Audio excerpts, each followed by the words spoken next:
Pai do Senhor, meus irmãos amados, palavra de Deus aqui para vocês. Vamos ler aqui Romanos capítulo 1, versículo 18. A idolatria e depravação dos gentios. Vamos lá. Versículo 18. Porque do céu se manifesta a ira de Deus sobre toda impiedade e injustiça dos homens que detêm a verdade e injustiça. Porquanto o que de Deus se pode conhecer neles se manifesta, porque Deus lhe manifestou. Isso, porque Deus lhe manifestou.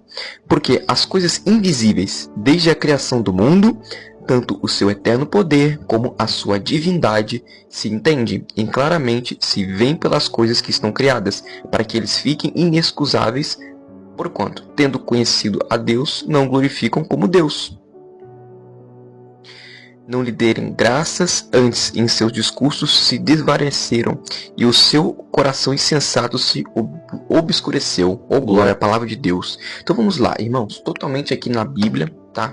O que o Espírito Santo de Deus, né, ali, usando o apóstolo Paulo, o que ele queria nos dizer para a geração de hoje. Então vamos lá, bem rapidinho, né, meus irmãos? Então, irmãos, o que significa? Porque do céu se manifesta a ira de Deus sobre toda impiedade e injustiça dos homens que detêm a verdade e injustiça. Então, basicamente, a palavra do Senhor está falando das pessoas que detêm a verdade, têm o Evangelho de Cristo, sabem quem é Jesus Cristo, sabem da doutrina santa, sabem do que precisa ser feito, renunciar, largar as coisas para poder servir a Deus, né? Dar esse passo à frente, aceitar Jesus e ali entrar no propósito com Deus. Mas eles têm essa informação guardada no coração deles, na mente, eles sabem o que é certo, sabem da lei, mas não faz porque não querem. Porque o pecado, né, o prazer do mundo, a luxúria, a riqueza, a avareza, tudo aquilo que é do mundo, contamina, abafa. Ou seja, a verdade está dentro de nós o tempo todo. Né?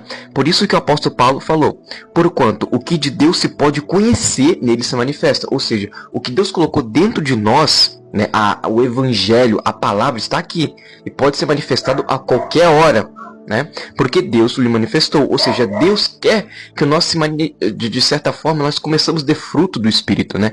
Queremos que a gente seguimos o Evangelho, queremos que a gente comece mais a praticar a fé, e viver da fé, como aqui fala em 1 Romanos, né?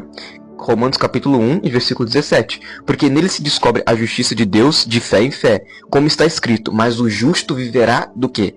Da fé. O justo vai viver da fé em Jesus Cristo, ou seja, da fé, das obras do fruto, né, do Espírito, né, do Evangelho, do que tudo que Jesus falou para a gente fazer, para a gente amar o próximo como a ti mesmo, fazer sempre ações de graças, né? Praticar o perdão, o arrependimento, né? Se arrepender, sair do pecado, né, irmãos? Aleluia. Então por isso que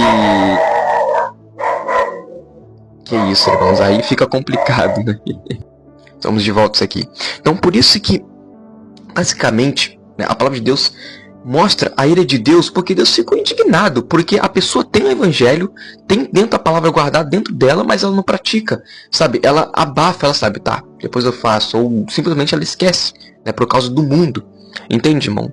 E aqui fala, porque as suas coisas invisíveis, desde a criação do mundo, tanto o seu eterno poder como a sua divindade se entende e claramente se vê pelas coisas que estão criadas. Ou seja, a criação do mundo, o poder divino de Deus, né, os dons da cura, do Espírito Santo, tudo que temos hoje aqui, a criação, tudo, é a prova da existência de Deus, é a sua obra, né?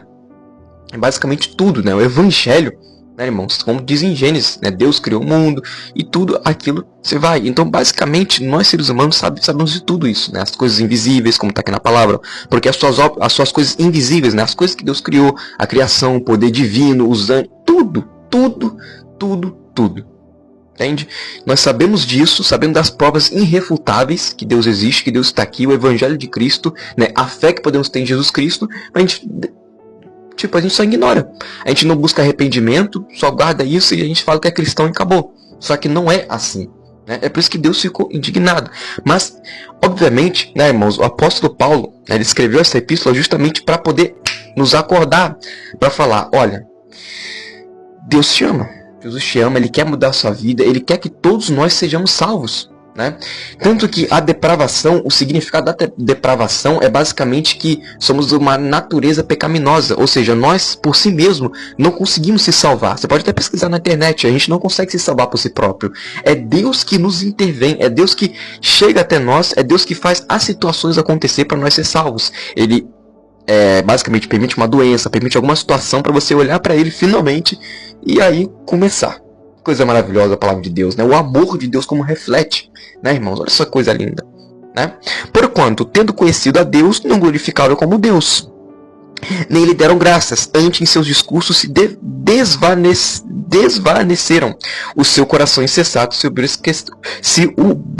obscureceu. Ou seja, mesmo sabendo que Deus, as pessoas sabendo, nós sabemos que Deus é Deus, não glorifica, não dá graça, né? A gente só faz discursos que desvanecem, discursos em vãos, né? A gente fala, eu sou cristão, mas não faz a obra, não tem obra do Espírito, não faz as coisas que Deus quer que a gente faça, né, irmãos? Então é basicamente isso a palavra de Deus. Espero que tenha entrado no seu coração, irmãos. Vamos acordar, tá? Vamos começar realmente a entrar no Evangelho e viver da fé, tá? Porque nós não somos mais escravos do pecado, nós estamos livres, temos a graça de Jesus conosco. Oh glória, o Espírito Santo aqui está dentro de mim, dentro de você. Todo aquele que crê que Jesus Cristo é o Filho do homem, o Filho de Deus que morreu naquela cruz para perdoar nossos pecados, automaticamente tem o Espírito Santo da promessa. Isso é bíblico, tá? Já tem aqui o Espírito Santo dentro de nós, que é o que nos discerne o que é certo e o que é errado. É o nosso consolador, né, como Jesus disse. Aleluia. Espero que tenha tocado o seu coração com essa palavra, que o Espírito Santo venha completar a mais. Amém, irmãos? Fique na paz. E é isso.